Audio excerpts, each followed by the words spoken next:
મિત્રો આપણે આજે કાશી બાવડીની કલમ વાળવાની છે એના માટે જો આપણે ડાળું લઈને વી આવ્યા કાશી બાવડીનું ને અહીંયા ઓલી બાવડી છે નાના બોર આવે ને એની બાવડી છે એને ડાળે આપણે આવડી આ કલમ છોટાડવાની છે તો કેવી રીતના હોય તમે જોજો વિડીયોમાં તો મજા આવશે તમને ને અમારે ઘનશ્યામભાઈને કલમ વાળતા આવડે કંઈ ઘટે નહીં એવું એટલે જો અત્યારે આ કાંટા છે ને ભાઈ આ ઓલા સણિયા બોર આવે ને એ બાવડી છે ને આ જે ઓલા કાશી બોર આવે ને મોટા બોર એનું ડાળું છે તો એટલે એની આપણે કલમ બેહાડવાની છે તો કેવી રીતના હોય જોઈએ આપણે ઘનશ્યામભાઈ કલમ કરે છે અત્યારે જો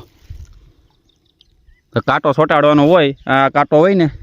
આનો કાંટો અહીંથી ઉખાડીને આમાં ચોંટાડવાનો એટલે કાશી બાવડીની કલમ બેસી જાય. હવે ઘનશ્યામભાઈ જોઈએ કેવી રીતના કરે.